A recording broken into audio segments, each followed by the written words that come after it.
Hey everyone, good evening and welcome to Ludicrous Feed Live. I'm your host Tesla Tom. The mic is on today, not to worry, all good. Thanks for joining us. It's going to be a fantastic show. I can't wait to chat BYD Atto 3. Special guest coming up, of course, later on. But first, hello to everyone who's joined us on the live chat. I can see at least 115 viewers already, so thank you so much for joining us tonight on a Wednesday night at a special time of 8 o'clock. Being mindful of our guests from New Zealand, of course, being a bit later there across the ditch. Before we introduce our guests, I do want to introduce our regulars who have obviously joined us as usual. So first of all, let's welcome Riz, Mr. Riz Akhtar. How are you, Riz? Going well, Tom. How you going? I'm really well, actually. Looking forward to tonight, chatting Atto 3 again. Should be good. Yeah, indeed. And of course, our other regular guest, Mr. Rahul Prasad, coming from Paradise, i.e. Bali, Indonesia. Hello, Rahul. How are you? Excellent. That's all I can say. Oh, my goodness. How is that fair? It's like 10 degrees in Sydney. How warm is it over there? It's life, little luxuries, which we appreciate, like 28 degrees, swimming pool, and having an electric car when petrol prices are $2 plus in Australia. Life is good, eh? Is that a dolphin I see in the background? Possibly.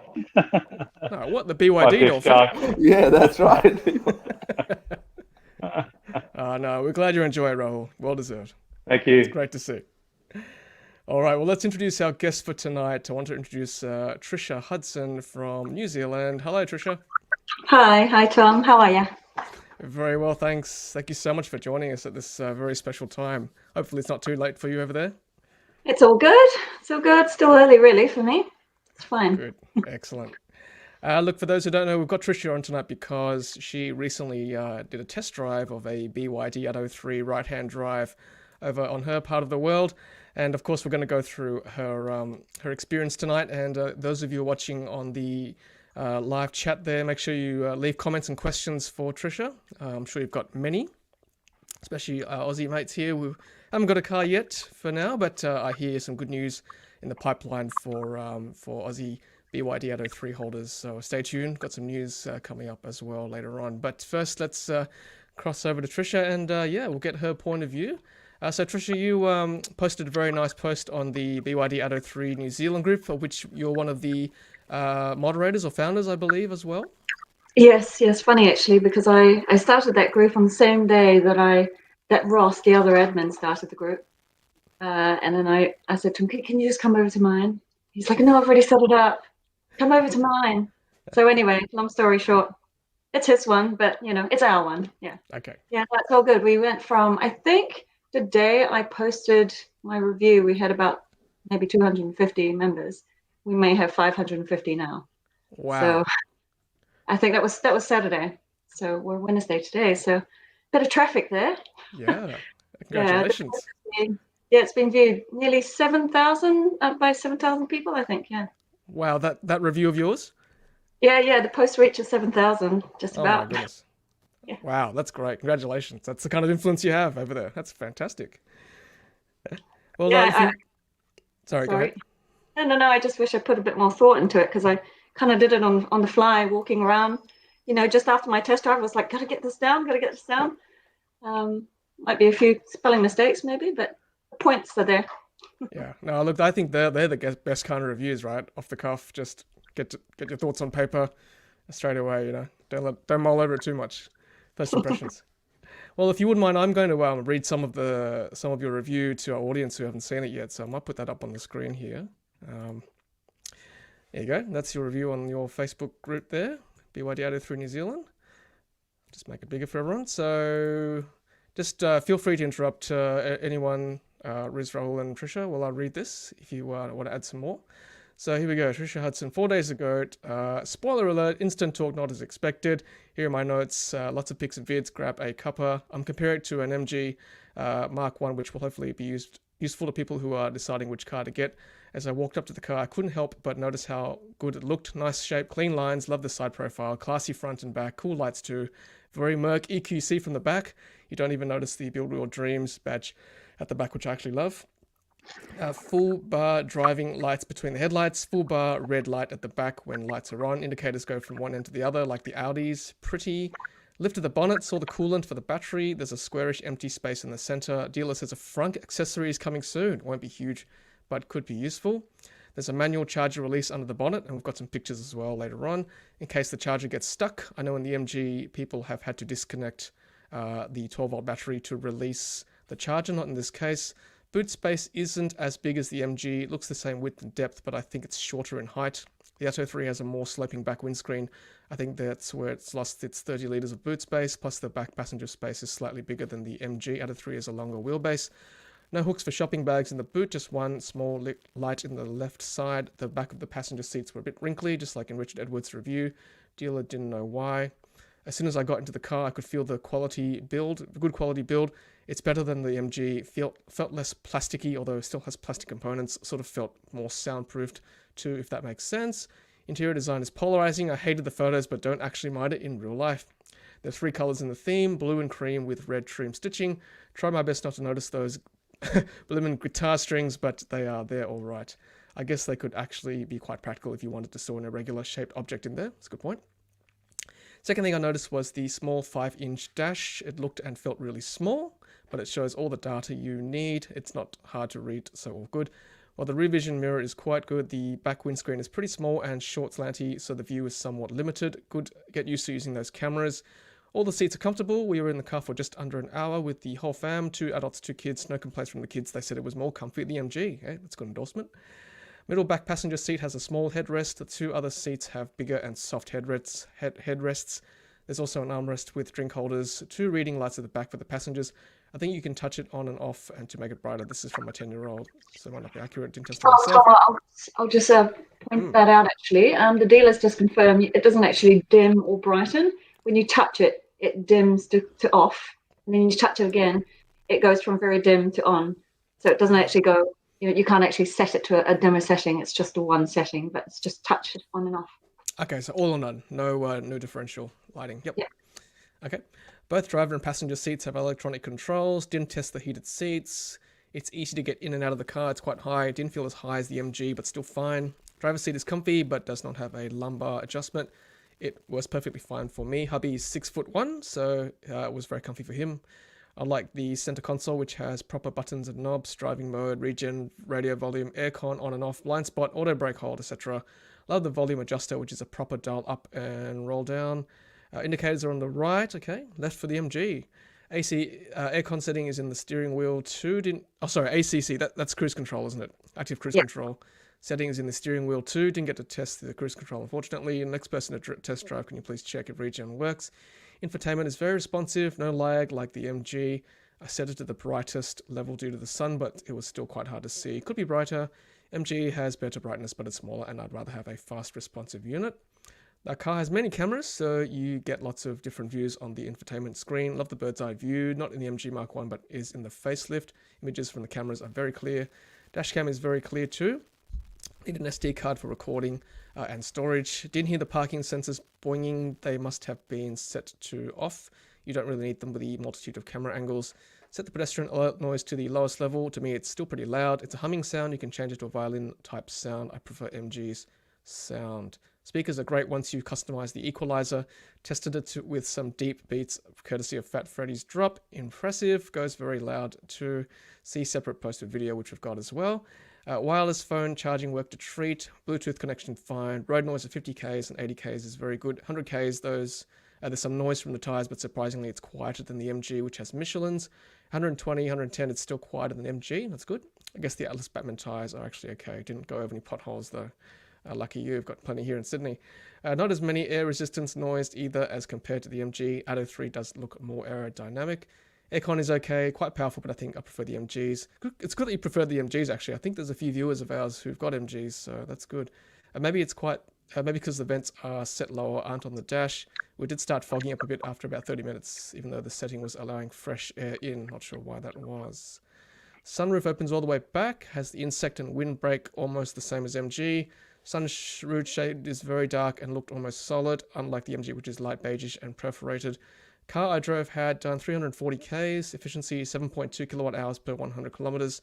It's been slammed as a test drive car. I know I did. See separate posted video. Yep, we'll check that out, of course.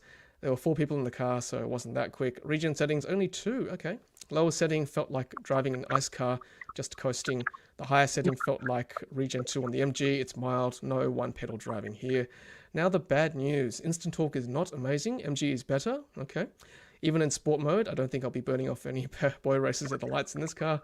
Suspension and handling felt better than the MG, definitely better around corners. It feels like it has a lower center of gravity. The steering wheel column does not protrude out as far as the MG. I know some people have commented on how it interfered with the cheaper non-MG mats. Won't have a problem here.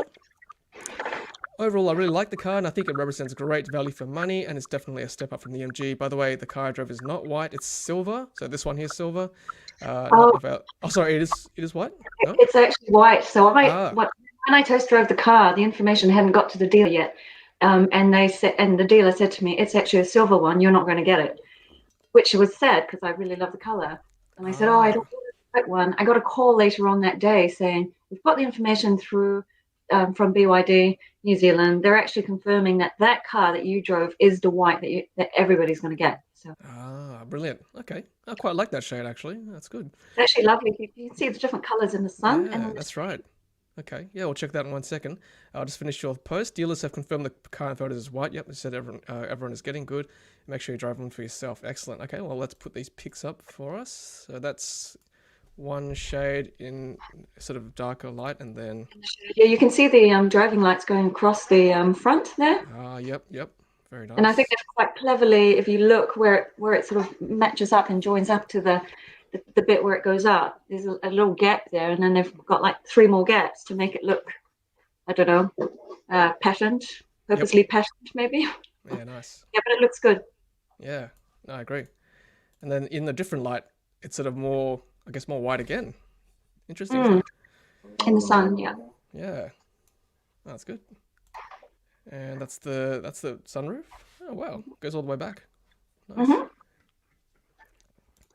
And very nice, actually. The sunroof has a 2 buttons just above the rear view mirror where you can open and close it, and then the sunshade. But you can also do it from the infotainment screen, and you can set it to so there's like a line, a bar that goes up and down, and you can say I want it this much open or this much open. You can set it along the bar, which is quite nice. Oh, okay, that's good. What do you think of the gear shift here, or the buttons near the gear shift? Well, I call it the airplane throttle. So at first, I'd seen a lot of photos before I actually sat in the car in real life, and I was prepared to hate it. I don't actually mind it. It's not too obtrusive. It's not actually, in your eyesight a lot. So I can live with it. I don't love it. I can live with it. Yeah. And that's hubby? Yeah, and a lot of people, the reason why I put that photo up is a lot of people say, what's it like for a person 6 foot and taller? So he's 6'1". You can see where his head sort of, the space between. I should have taken a photo with the shade on, actually. But the one thing about the seats, you can't adjust the headrest. They're part of the seat. I see. So if you've got a really long neck, then, good luck.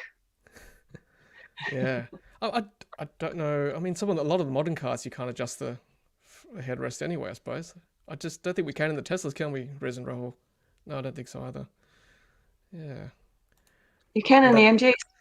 I can the MG. Oh, there you go. And that's the perforated seats for heating? Yeah, so that's the close-up, and it wasn't as not as well. It was better than I thought it would be. It was quite soft, actually. And that's the steering column. I've read a few comments about the smallness of the center console here. What did you think? Yeah, so as soon as I stepped in the car, I sat down and went, "Oh, what is that teeny tiny dash? Can I see anything?" And at first glance, when I sat in the car, I thought it was off. I thought it was actually facing, like to the left, tilting to the left. And then as I settled in my driving position, I actually drove off. I didn't notice it after that. So maybe it's because of how I was set, and maybe it's the way that you're looking at it as when you first get in. But what I did notice is, and what you can always look at, is that big border that goes around. the edge. It's really massive. But when I did come back, I was mucking about with the displays. When I came back, the whole thing was black, and the data was white. So maybe you can reset it to a different, have it black backlit, perhaps. Oh, okay. You I'm mean not sure. like dark mode or something? Yes, it was black. Everything was black, so you don't see the border as much. Okay. Yeah, I mean, I But guess dark mode would be good at obviously nighttime. So yeah, I'm sure you probably could. Oh, maybe that's it, Tom. Maybe when the lights are on. Yeah. Mm. Yeah, I mean, like for example, I've driven the Polestar where it's auto. Like you go under like a tunnel, small tunnel, or under some trees, and it quickly goes to dark mode. So I don't know how sensitive it is in the BYD. It'd be interesting. What do you think of the? I mean, does it seem busy to you, the controls, or are you happy? Well, Yeah. I didn't test I didn't like press every single one of them because to be honest, I was just delighted to be in the car and just trying to feel the drive. Yeah. But I think it's okay. I think you kind of get used to it, don't you? With any steering. I think you just adapt to it. Again, I don't hate it. Probably not the prettiest steering wheel I've seen, but functional, does the job, feels nice in your hands. Okay. Yeah, and one point actually about I've been talking to a couple of people who do the coating, the Duracell coating, the protective coating for the interiors, for the leather or vegan leather. Yep. The BYD state that they don't actually do vegan leather, it's synthetic leather, which is actually better than vegan leather, as in it lasts longer. Apparently, this is what I've been told. Okay. I don't know the difference, but it would be quite a good research topic. I thought they were all fake, but apparently there's different levels of weakness. Yeah. Okay. That could be a good live stream. Get someone in the industry there. Tell us about that. So I can see, that's the cruise control that down here, isn't it? You were saying. Yeah. Yeah, you can adjust from there. Yeah. Yeah. Okay. In the MG, it's actually a stalk which sits at the bottom of the. There's two stalks on the left-hand side. Yes. It sits on the bottom. It used to annoy me so much because it was just when you look from the driving position, it actually is blocked by the steering wheel. So you actually have to kind of, do that a little bit to put the ACC on. Yeah. It wasn't great actually. That was the one thing that used to annoy me a little bit. Yep. No, I think it's good having it on the, in your field of view for sure. Yeah, I think so. There's the front. Yeah, and so that space that you see in the middle there, that'll be where this front accessory will sit in. It'll be a sort of plastic tray, I guess, and it will just come in and will sit on top of that. And you'll still see the coolant bits, and that'll still be exposed. But yeah, it's not huge where you would get a frunk, but you put your cables in there. I guess you could put something in there, pair of shoes. I mean, the Polestar, was it Polestar? No, the EV6 I reviewed, the frunk was very small. So hopefully it'll be bigger than the EV6 one. I mean, I guess it's better frunk than nothing, I guess. Like some space is better than no space. Yeah, right, that'd be a good accessory to have. I wonder how much they'll charge for that, to have that on. There you go, more shots of the coolant. And hopefully the windscreen wiper fluid is the only thing we'll have to maintain regularly. Okay, charger release cable. That's handy. Yeah, super handy. A lot of people in the MG have told me, when they can't when the charger gets stuck and they can't get it out, they have to disconnect the 12-volt battery. It's such a pain, really. Yeah. Yeah, apparently, I didn't actually test this, but apparently it's really easy. You just pull it, yank it, comes out. Okay, and it's quite visible from the bonnet when you open it. You can see it straight away. If you go to the picture just before this one, see where the coolant is? It's just under the pink bit of the coolant. So if you go back to the next picture, nope. Yes, yep. There, right there. Yeah. Yeah. Okay. All right, that's pretty easy. And they're the wheels. They're the wheels with the plastic inserts. The black stripy parts are actually plastic. Which one? These ones? Yes, they are. I have seen I saw somewhere a photo of them taken out, but I don't think it looked as good. Looks better with them in. So it's similar to the Tesla aero caps, I guess, just for extra range, I suppose. That's why they leave them on. Yep. Aerodynamic. Yeah. Okay. I took this one for the MG guys because there's so much steering wheel column issues with the MGs, as in they don't work well and they have to be replaced and knobs replaced and the whole thing replaced and tightened. And my car, I had that in my car as well. I didn't have to have it replaced, but just some knobs tightened. But this one, and also the other point is that a lot of the MG drivers buy non-MG mats, and they used to get kind of coiled up around the steering wheel column, which could be actually quite dangerous. Yes. So this one actually sits further back away from your foot. So I don't think that would ever be a problem if somebody wanted to buy non-BYD mats, I would guess, because they don't normally fit perfectly, right? Well, good point.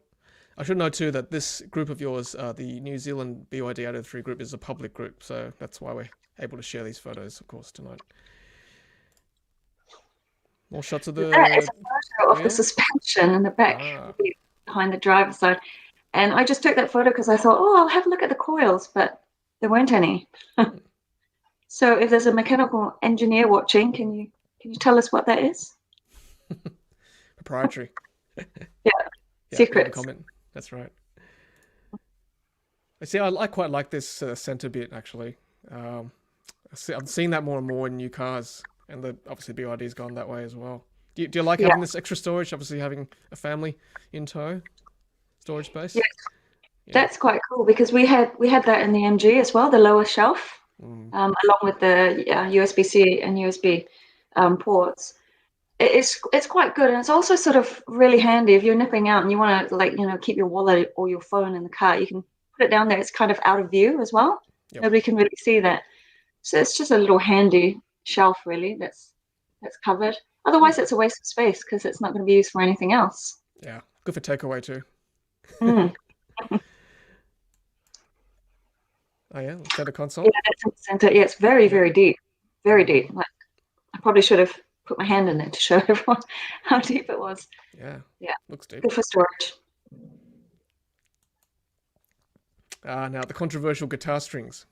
Yeah. As soon as the kids got in the car in the back seat, I could hear the twanging, twang, twang, twang. The good news is that after about a minute and a half, they get sick of it and they stop doing it.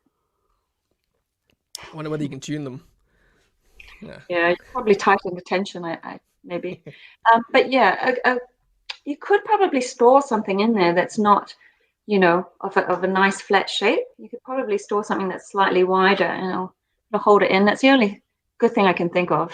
Look, I actually don't mind the colors, to be honest. It's very, I don't know, red, white, and blue is like, I don't know, almost patriotic, really, for a lot of countries. Yeah. Yeah, I was actually surprised how blue the blue was. I actually thought in pictures I saw some videos from China. I thought it was more charcoal. But it's actually quite light, especially in the day in the sunshine. It's actually quite light, yeah. And the seats being cream colored in the middle, so very different to the MG, which is all black. I used to sometimes when you forget to put the sunroof shade on, you jump in your car and you burn your legs. It's so hot. So probably won't get as hot with the cream. Probably still get hot, but it's not going to burn you as much. Yeah, true. The that armrest bit, the metal, that steel bit, the steel bit, it's very masculine. It feels very masculine, and it looks almost like a spanner. You open the door. Yeah. So you're not in love with it, but I can live with it. Okay. Never thought of it that way. Maybe an accessory just to cover it up. So many opportunities. What do you think of the sinewy look? I've seen some comments of the trim here and across the front.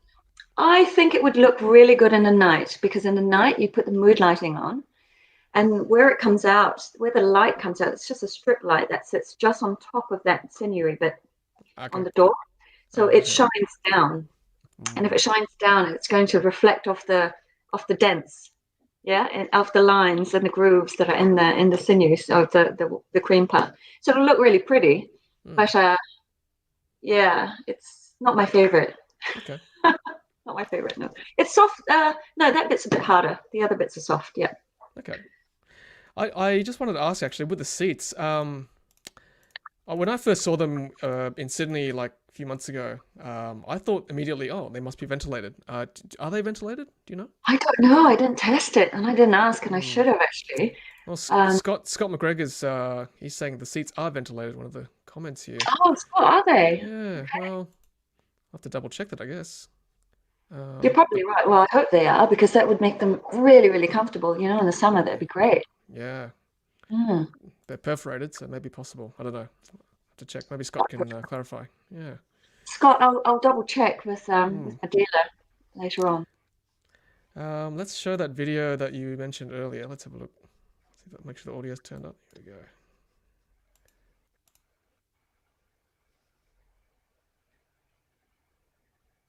Oh, look at you go. I think it peaks at about 154 kilowatts. So if you look at the spec sheet, I think it says max power is 150. You can Okay. see it go slightly more than that. 154 it stops. Probably not the best road to test it on. Slight incline, bend. Kids in the back, husband driving, trying to get a video. Let me try and pause it for you. Yeah, if you keep going, there. 154. Okay. So the specs are saying 150. 150 is what the spec sheet says. Okay, so you've broken it. That's good. Yeah, That's and great. so what I would comment about that though is when I first drove it, I expected it to be similar to the MG in terms of that instant torque feeling. I wanted my head to sort of fly backwards, like that feeling that you get. Yes. And I didn't, and and I was really surprised because if you read the stats, and it's supposedly more powerful than the MG, and I'm aware it's got a bigger battery, so yeah, it could be. Well, it is heavier. It's 184 kilograms heavier than the MG. Funnily enough, I was speaking to someone today, and I said it's so weird because from the line, off the line, you put your foot flat in the accelerator. You just don't get thrown up. It needs a bit of persuasion, to get going. But then again, when you're trying to accelerate from between 80 to 100, it feels pretty strong and grunty. So we were discussing maybe is there some kind of launch control that they've put in place so you're not going to wreck the drivetrain, and you're trying to just protect the car. Really, I'm not sure, but it definitely was really noticeable. It was really, really obvious to me. It just wasn't as fast. But it's very possible. I mean, all these days you can do anything with software, I suppose. Lock that first bit, as you said. Scott's just clarifying. He just said aren't, so he made a typo. So not ventilated. Yeah, thanks, Scott. Appreciate it. Yeah. Let's go through some comments actually that people have asked you. So let's do that. Let's get you back here for 1 second. Let's go. Oh, thanks everyone for commenting, by the way, too, and thank you to all the members who've turned up tonight too to hear about Tricia's experience. Thank you, everyone. Yes, I did upgrade my garage. Thank you. I can see Jez there in the comments. Thank you. Just scrolling through from the beginning. Let's see.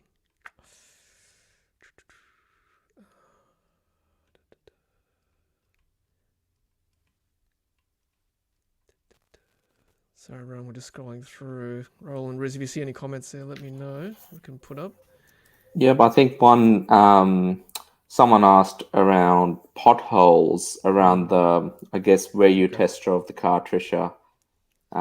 What did you think, and how did the car sort of go over them, if you got a chance to go over some?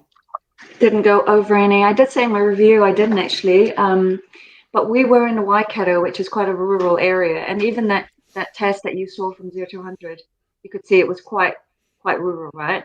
The roads are not like sort of purely nicely fully sealed, so I got a little bit of road noise, but as expected. I did read somebody's comment. I think they were down in Christchurch, perhaps, and they said that they did go over some potholes, and the car handled it really well. Now I can't speak for them. I can't speak for myself because I didn't drive over any potholes, but that's what they said, which is promising. That's good. We've got Reese, obviously Reese test drove as well. Reese said, I wasn't too impressed with the Bluetooth audio, tested it out when driving, called the wife and sounded very echoey on both ends, and when she was speaking to me, she could hear her voice as feedback. I'm hoping that's just a one-off. That does happen sometimes with car audio, I guess, or just phone calls in general. So you didn't make a phone call, did you, Tricia? Yeah, I called my mom. Mm. She shouted at me and I heard her and it was fine. Yeah. Okay. There was no echo.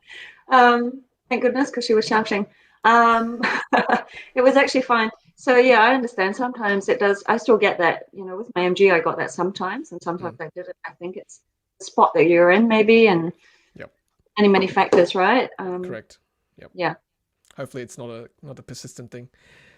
Jerry's asking, how was the sound system? I think you mentioned that in your review. I did. There's a video. Oh yeah. Did you find it, Tom? Let's have a look. It's going to sound tinny through your laptop if you're watching it through your laptop, but it did sound tinny and a bit sort of flat before we touched the equalizer, and then we played about with the equalizer. I think the live setting was quite good, the live one, but we ended up just making our own customized one. And Fat Freddy's Drop is a New Zealand band who are very bassy and kind of funky, so I kind of chose that one as a sound track. Yeah, I don't think I've got that. Sorry. No. I apologize, but yeah, but it was good. It was good. Sounded like it was good. It's good, but yeah, I would say definitely play around with the equalizer. As with all cars, I did that with my MG too. If I hadn't done it with my MG, it would sound flat as well.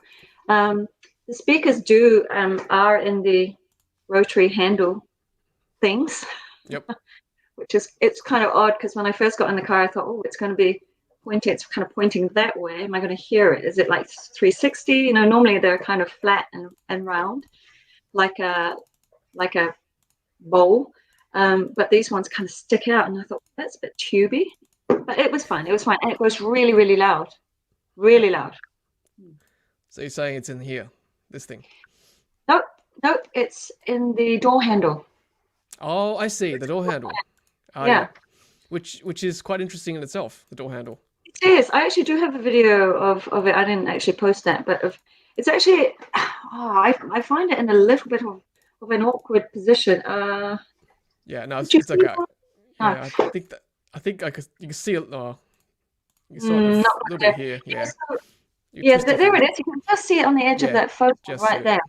Yeah. And it's really, really quite far up front. So when you're opening the door, you actually have to pull the lever back, but you have to actually push the door with your other hand because you don't have any leverage from the front there. Okay. Yes, it's actually a bit of a maybe a one hand and one arm action. Elbow, yeah. Yeah. It's not really like sometimes you open a door and there's a little handle and you can just kind of push it, right? Yes. And you just don't get the leverage. It's just not far back enough. There you go. It's these little things. That's why we wanted you on, because these things you don't consider until you actually test drive it or get in the car. Yeah, right. Oh, can I talk to you about the electronic tailgate? Of course you can. Yes. Very exciting. Now, as a mother, I drive my children to school every day, pick them up. Very, very annoying. They jump out the car. They grab their bags because they're late, always late. Grab their bags and they just run off. Don't worry, kids. Mum will get out. Like I used to do in my MG. Walk around the back, shut the boot, get back in again. Yes. Yeah. 4 times a day, right? Because you drop them off, pick them up, and go somewhere else. So I couldn't find it to begin with. I'm like, where is the switch? Where is the switch? And it's actually on the door, the driver's side, underneath the kind of automated windscreen thing on like a lower shelf of that, if that makes sense. Okay. Now you can adjust it from there, and you can open and close the boot from there. But from the infotainment screen, you can set how big you want the boot to open. Okay. From the infotainment screen.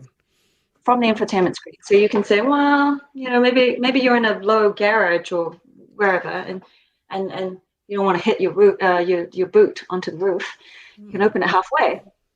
So it's quite nice from the infotainment screen. Yeah, I did see a little. Again, it was a bar, just like the sunroof, a bar, and then you sort of move your finger to where you want it to be. More, less. Yeah, it's quite cool. You can save it, like save your preference?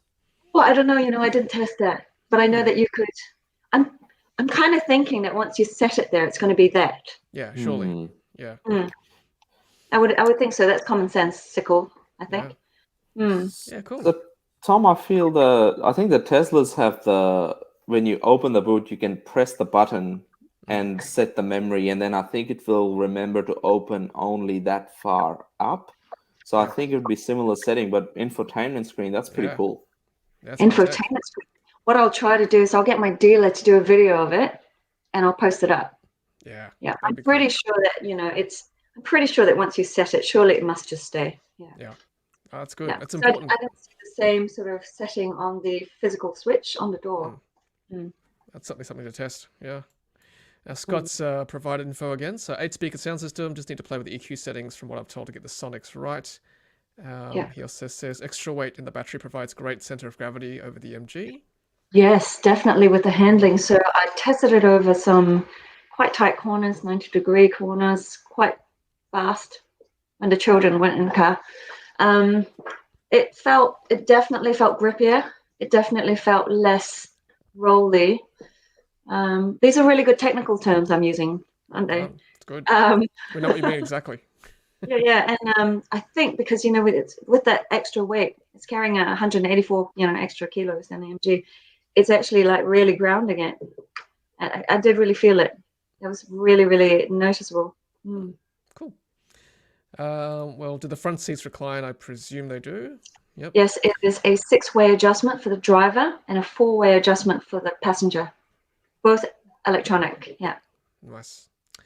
BYD has voice commands in some markets too. Not sure about our market though. Yeah, I think that New Zealand do have them. I'm pretty sure. Yes, I have seen somebody, I haven't clarified it with my dealer, but somebody said, oh, it's exciting. It's coming, voice commands. Yeah. Nice. The MG facelift model has voice commands too. I have a list of, it was hilarious actually. I saw the list of, I don't know, 100 commands say. And I think number 54 was find a petrol station. No joke. I can't help you, Dave. Oh, that's good. Ray's saying is the vehicle, yeah, I mean, hubby is over 6 foot. You showed us in the picture. Yeah. Just 6'1", yeah. Yep. I've also heard, so I've had other people ask me about, because the little dash, the teeny tiny dash is there, someone said to me, if you're 6 foot, are you looking down through the windscreen into the dash and is it obstructing? Well, hubby says no. You can see it perfectly fine. Everything was okay. I didn't try to adjust the steering wheel up and down to see if that moved up and down too, but I think it does because it's all stuck onto the one column. So presumably if you moved it forward and back, that would probably stay in place. But if you moved it up and down, I think it would actually move with you. Oh, I see. Okay. Because it's attached to the column. Right. Yeah, it's right on the steering wheel column. Yeah. Yeah, good point. Zaphod's blue car. Remember, we are talking about the cheapest EV on the market, so you have to make allowances. That's very true. Very good point. Yeah. Yep. Yeah, we are comparing apples with apples, and this is why I really, really liked comparing it to the MG because, price point very similar, sort of no frills kind of car, right? But actually a lot of frills when you think about it, and a lot of kit in the car. Yeah. For that price. So yes, I agree with you, caller. No, you're right though. It is good value. Yeah. Really is. For a while, the people who were ordering, who pre-ordered the MGs were sort of sniggering and going, ha ha ha, but we've got this car with heated seats, and the BYD doesn't have heated seats. So look at us. And then suddenly BYD turned around, a couple of weeks ago and said, heated seats for all, factory built, all great. Yeah. And then, that was kind of almost the last trump card that MG had, because before that they had already lost the, electronic tailgate, dash cam, that's in there. Range, they're bringing the LR in, and MG aren't. So MG standard range is 320. They're not bringing their LR in, so big mistake, I think. So a lot of people are already going, I'm going to upgrade my MG from the Mark 1 to the Mark 2 facelift, paying a lot of money for what, 50Ks extra, 60? Yeah, it's quite a bit. And to not have a dash cam and not have an electronic tailgate, Sounds like Atto 3 is good value, definitely. Question for you, Tricia. How did the suspension feel? It wasn't bad. The MG, when I compare it to the MG, it's better. The MG is kind of stiff and and I know this because I drive my kids to school. I go over very bumpy roads and a couple of sleeping policemen.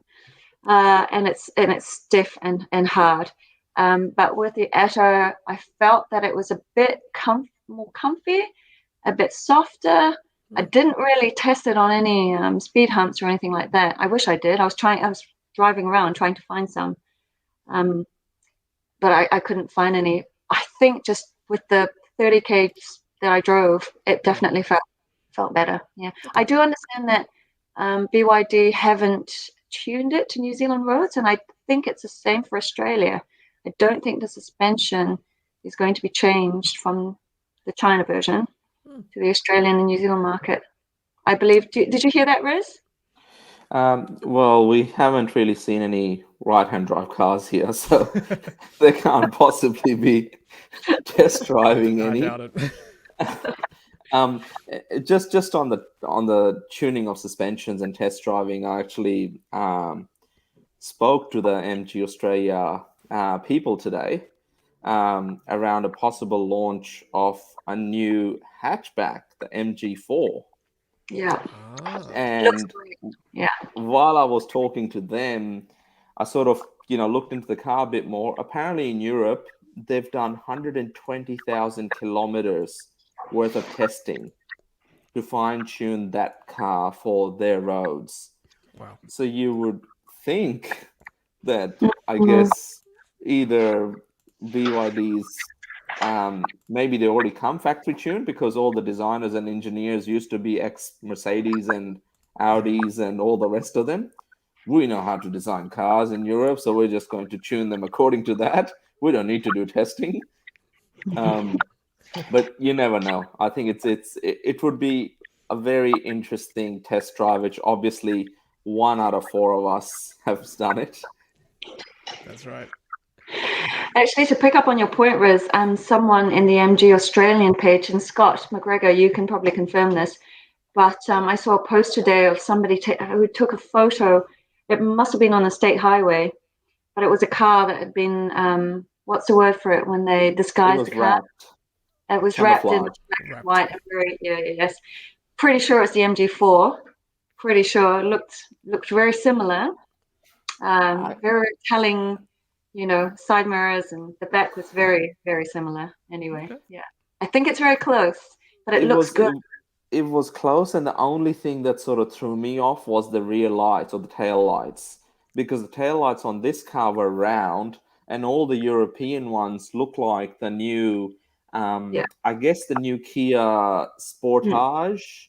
Those type of the longer sort of sliding tail lights. So that's maybe they're just trying to fool everybody, but that's why I rang the guy today, and they reckon they're considering it for the Australian market, and if they deem that it's suitable, which if they're going to release it in the UK, they'll release it here. It will come first half of next year. And I'm assuming New Zealand would be the same sort of time. So 2026 then? Sorry. 2030. Yeah. So I was speaking to the MG dealer actually yesterday, and there was a big MG convention thing in Adelaide. It was in Adelaide. They had a look at the new MG ZS EV facelift model, raving about it. It looks amazing. Everything's great. We're actually going to, in New Zealand, we're going to get the test drive demonstrators in September for those ones. And then the people who have pre-ordered, I've actually pre-ordered one, and I'm 115th in the queue. And mine is coming in the first shipment of 500, and it would come in October. I should say was, because I'll probably cancel my order, but that's how it is. I'm 115. Yeah, it's interesting. I was looking at my sales agreement today for my MG order, and on there it says expected delivery date May 31st May 2022, sorry. And then I got the call, and it was like July. I got another call, Q3. Yep. I got an email, October. So, yep. AMG story. Oh, yeah. We know that story for everything, really. Everything's getting pushed back. Not a long way to BYD, though. If the cars are on their way there, you're thinking, how long does it take to ship a car from China to you guys? 5 weeks? Not even? I'm just guessing. I think it's around from Shanghai to top of Australia. So I guess Port of Brisbane is around 12 days, 13 days. We do have a specialist that deals with Tesla shipping and other things. Vita Prime, give him a bit of a plug. Yeah. He does a lot of good work tracking ships and what Teslas and other EVs are coming in and out of Australia. So that should be, he would have a bit more clue. But I think it's around 12 to 14 days from Shanghai to here. And I think maybe 16 days to Auckland. One thing I do have to say, though, the Port of Auckland people, especially those that deal with roll-on, roll-off, ro-ro ships that bring the cars in, they're on the money. Like, they're taking photos of cars coming, and like some photos get taken when they leave Shanghai.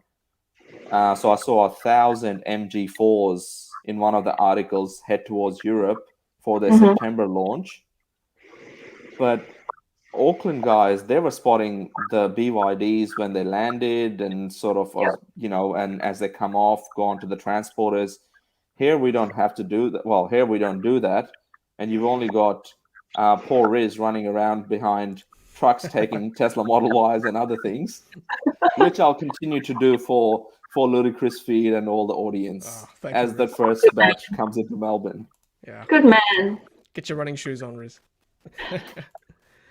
I just want to point out this news. Actually, we might segue to Australian BYD orders. Super exciting that EV Direct, which is our distributor here in Australia, is sending out in-transit notifications today. So those of you who received notifications today, I'm sure you're all very excited that your cars are en route. In fact, I've got a text that Luke Todd, head of EV Direct, is happy for me to share. He sent me this today. He said, read the first shipment. There are now multiple ships on water with deliveries on the way to Australia, and exact dates for delivery are being communicated directly to customers. So that's good. Right on the money there. Thank you, Michael, for letting us know about that. That's good. And I should also say the next Tuesday, the 1st of August, in Brisbane, at the Indooroopilly Auto Mall, which I had a look at today. It's actually like a shopping mall with like stalls for cars or little shops for all the dealers. So it's quite an interesting concept. BYD Atto 3 right-hand drive model will be going on display there permanently at the Auto Mall in Brisbane at Indooroopilly. So that's being launched in Brisbane on Tuesday. So if you're in Brisbane, go check it out. And you might possibly see someone there that you might know. I won't say who, but I might be heading up there maybe. Clearly the Tesla supercharger that's supposed to go in Indooroopilly Mall somewhere. Yeah. That's who we're talking about. That's right. You guys in Australia don't actually have the fancy showrooms that we have in New Zealand, the BYD showrooms, do you? So we've got one in Sydney, the flagship one in the centre of town, and I think EV Direct have promised a lot more coming. So, yeah, watch this space. We'll go have a look when they open. Yeah. How many have you got in New Zealand? At the moment, we've got Christchurch, Auckland, Wellington, and Hamilton, so 4. The small, sleepy little town that I live in, called Tauranga, will, population 145,000, will have its own showroom in September. And that's the only one that I know of that's in the pipeline. I'm sure there's more to come. As I'm helping selling so many cars, I'm sure they'll be able to afford more showrooms. Definitely. Here's a question for you, Tricia. Do you think MG will be forced to reduce their prices in order to compete with BYD? You see, it's very different in New Zealand. Pricing of the BYD is higher than the MG. So, so I actually did a conversion today. Our price is for the long range. It's 58,000 New Zealand dollars, and I think the MG standard range is 53. So if you get the Atto 3 standard range in New Zealand, that's at par with the MG price, 53. But the long range is 58. So okay. Yeah, it's a bit different in our case, unfortunately. I believe that you guys have different tax structures and different importation fees, etc. And we have obviously a different distribution model to you guys right now. Yep. that'll probably add to the cost, I guess. Cost. Now Scott's saying he's hearing rumors of ships carrying 300 at each time. Not sure how true that is. So, yeah, that'd be exciting. Tricia, quick question on that pricing. So, I think it's called the clean car discount that you get in New Zealand. Are the BYDs and MGs eligible for those? And if so, how much is that clean car discount? Yes, they both are, and it's 8,625 New Zealand dollars. So that will bring the BYD under 50,000. About 50, because it's 58. So then we've got Okay. on-road costs, etc. Right. On-road cost is generally around $1,000. Okay. Okay, so about 50. Yeah, about 50. Yeah. Okay. Tricia, with your permission, I'm going to run through a bit of news just in other areas of EVs and renewables. But if you've got anything else you want to add, yeah, make sure you chime in. But we'll go through just a few more news stories before we wrap up tonight. So let's see. Let's put that on. Where are we? Okay, so a bit of Tesla news. So Model Y is UK's second best-selling car in June. It's great to see an EV taking that spot. Tesla or otherwise, that's great. Now, this made the news this week. We saw celebrity Jimmy Lin in Taiwan and his son taken to hospital after a Model X crashed. Look, it's a Tesla. It's going to make the news. So hopefully Jimmy and his son are okay. Seeing reports that they are, but yeah, it's just, I don't think Autopilot's been blamed in this one. It's just a crash, right? Crashes happen. Don't have the full details yet, unless Riz or Raoul know anything more about this. But I think that's details yet to come. I personally don't. Yeah, so just there we go. Regains consciousness. That's good to see. This one is So we knew that the Model Y production line was being upgraded in Shanghai, and that's being finished. That's good. Excellent. So more cars will be coming. We've got, so this made the news as well this week. New Tesla orders no longer include standard connectivity for life. Riz, what do you think about this? They're saying 8 years, I think, for navigation, and then after that? Yeah, I think, as always, I haven't heard of Tesla leaving too many people behind when they do, I guess, bring things into place that, may impact certain amount of people. And their vision has always sort of been to sort of, have as many EVs out there, including affordable ones. So if this will impact people, what is it, after 8 years, when the standard connectivity, which is basically navigation, and if you use the hotspot, I think you can do a couple of things with it. But I think they'll release another plan of some sort. It might be, I don't know, $3 a month or something. But who knows what the world will look like 80 years from now. So most people that I know do have premium connectivity. If you buy a Tesla, it's just part of what you get, which I think in Australia originally was $17 a month. And then there was a couple of Tesla owners that got together and shot a tweet at Elon saying it's a bit more expensive than what the US had for premium connectivity. And then Elon said, yep, we'll fix it. And it was down to $10 a month, which it is. It's $9.99 a month at the moment still, after over 2 years now. So I think premium connectivity is really, if you can buy a $60,000+ car, you can afford to spend $10 a month for data and whatever else, and really enjoy what the vehicle has to offer. So it's neither here nor there, this one. I would have thought so too. Tricia, the BYD Atto 3 will include navigation and all those things, I assume? That's coming in Q4 when the Apple CarPlay and Android Auto releases get dropped. Actually, what was I going to say? Oh, in the infotainment screen, there was a place for the SD card, obviously, for the dash cam, but it's also got a built-in SIM card, which is connected to Spark, and you can't change it. So you're stuck with that. But yeah, it comes with the car. Okay. Here's a question for you. Were there many accessibility options for both screens in the Atto 3, e.g. ability to increase font size and icon size on the screen behind the wheel and for the infotainment screen? I did not play with that. The font is very standard, nothing fancy. Worked, told me what I needed to know, so I didn't actually muck about with that. Sorry. Have to book another test drive. Got a quick question for you, Tricia. Did you check the orientation of the screen and whether that helped with the font size? Because I know in the BYD you can turn it from portrait to landscape and vice versa. Yes, the party trick that the kids kept pressing the button, Yeah, I love that. Rotating. Also, they get sick of that after about a minute, so don't worry, everyone. It's fine. I prefer it on the landscape. When it's on the portrait, it kind of sticks out a little bit further than where the dash ends. Oh. So my sort of slight OCD behavioralisms don't let me live with that. So I like it that way, where it's flush to the dash. Okay.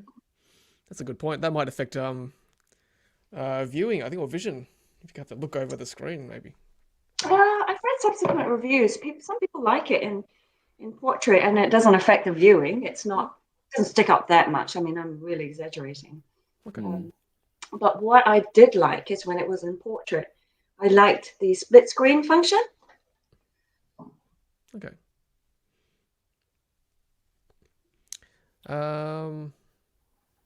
Let's see. Let's keep going with the news. And yeah, so Tesla added roadside assistance option to the mobile app. I just checked it before going live. That's great to see.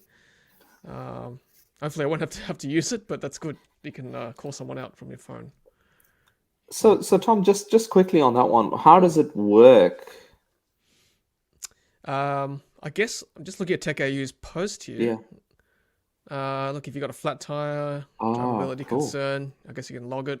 Hopefully someone gets back to you quickly. Okay, cool.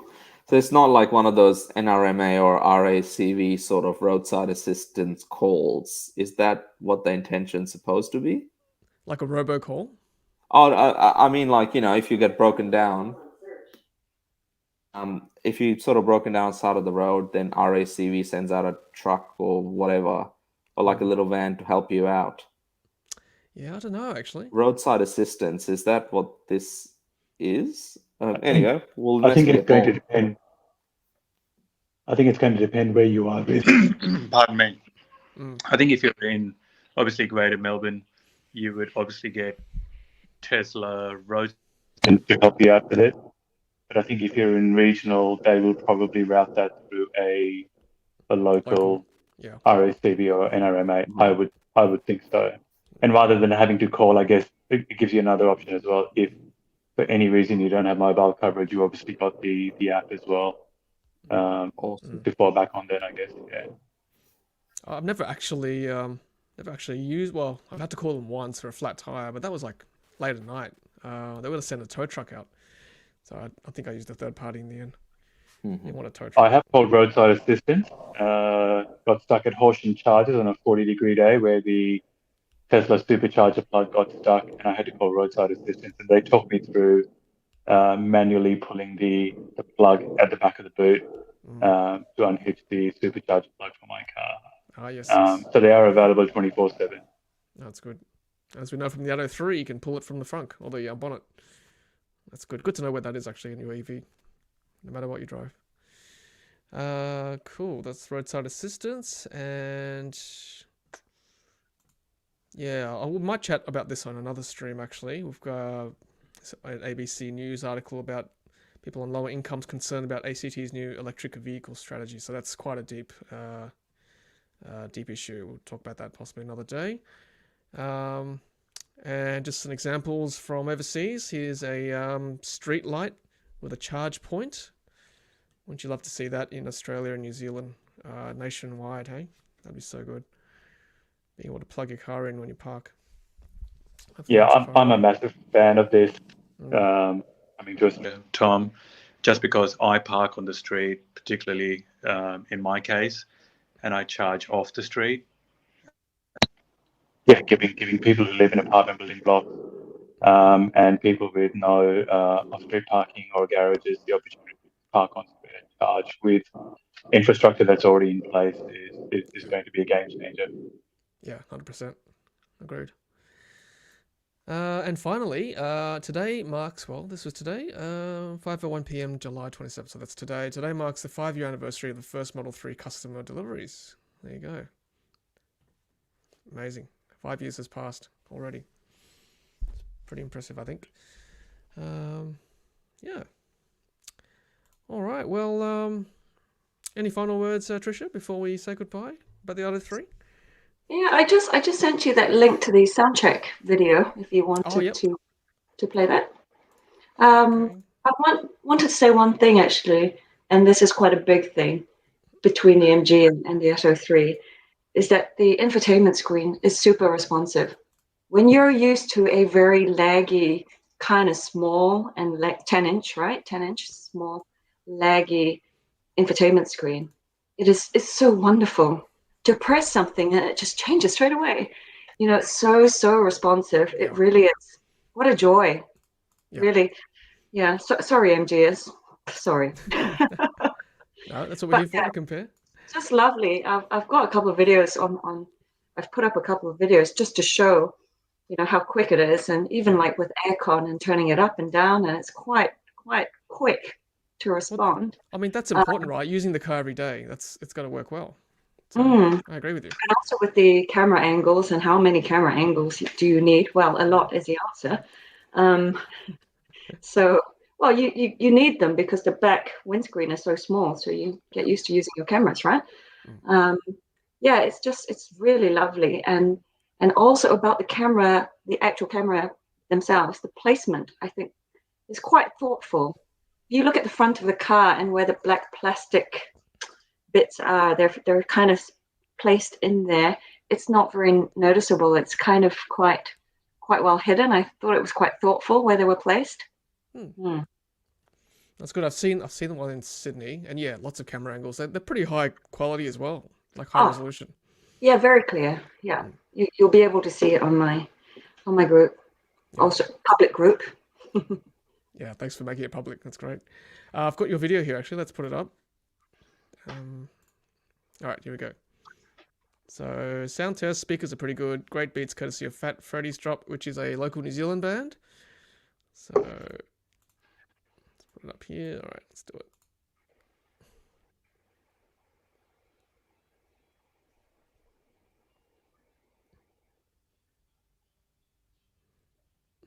There you go. So there's the door handles too, actually. Oh, there they are. Yeah. Little clamshell thingy. See how close they are to the front of the door. They're so close. So you get you know what I'm saying, right? With your leverage. So you've gone to hold them, you've pulled them back, and then you kind of have to like use your elbow to kind of open the rest of the door. Yeah, good point. And that's where the speakers are. That's what you're saying, right there. Yeah, I'm pretty well. They are the speakers, aren't they? I put my ear next to it, and it was coming out of there. So looks like a speaker.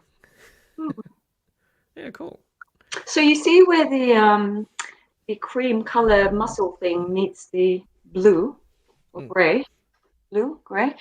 The mood lighting is sort of like a strip that goes across, down there, and it kind of shines down onto the grooves of the muscle, so it makes pretty indentation lights.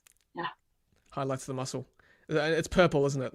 Purple backlighting. You can change it. You can have it rainbow if you wanted. Can you really? And I did not know this, but yes, you can change it to rainbow color if you wanted, but you can set it to a color, and it's on the infotainment screen. There was a spectrum that you could choose from. You know, you just run your hand along the bar of different colors. And somebody said to me, "Did you know that if you played music in the night, it turns on and off to the beat?" No. I don't know if that's true. Are they having me on? I'm not sure. I need to test it myself. I think so. Yeah. Well, that's pretty cool if it does. I can see some YouTube videos coming up. Yeah. All right, Tricia. Well, we might let you go actually. And look, thank you once again from behalf of myself, Riz and Rahul, and everyone for watching tonight. Thank you so much for coming on. at such a late hour over there in New Zealand and chatting all things BYD Atto 3. No worries. It was a pleasure to be here. Thank you so much for asking me. Spreading the EV love. Absolutely. Yep. We're very brand agnostic here. Happy to have anyone talk EVs. And of course, check out the BYD Atto 3 New Zealand group. As we've mentioned, it's a public group. So yeah, Tricia's there. And yeah, all things BYD Atto 3 New Zealand. That's where you want to go. I want to thank our regular guests. Riz, thank you for joining us tonight as usual. Thanks, Tom. Thanks, Rahul. Thanks, Tricia. Thanks, our audience. Always good to be on. Yeah. Thank you for all your insight. And of course, thank you, Rahul, from Bali in Indonesia. Enjoy your 28 degrees Celsius afternoon there. Thanks, Tom. And Tricia, thanks for coming on. What a wonderful review from a female perspective. I'm a parent myself with 2 kids as well. All the extra cameras, the electric tailgate, going halfway down. So important from that perspective. But also just giving us the Australian BYD order holders a bit more information. So detailed, so well thought out, and some of the points that you mentioned, sure, the design might be polarizing, but I think it's going to be a lot of conversation starters inside the car. So thank you for all your wonderful thoughts today on the show. Oh, thank you, Raoul. That's lovely. Yeah, and polarizing it may be, but who wants boring, right? Quirky, fun, different point of difference. Hey, I drive a BYD. Oh, you're the one, the muscle person. No, 100%. I think what you've done tonight is just whet the appetite of all Aussie order holders, just giving us a taste of what to expect. So, yeah, thank you for your very detailed review, and thank you for sharing your insights tonight. Cheers. Pleasure. Thanks, Tom. Thanks, everyone. All right. Thanks for watching, everyone, and thanks for your engagement to the live audience and watching on replay. Thanks for watching this far. Otherwise, I'll put the outro on and have a good night, everyone. And as always, happy charging. See you guys.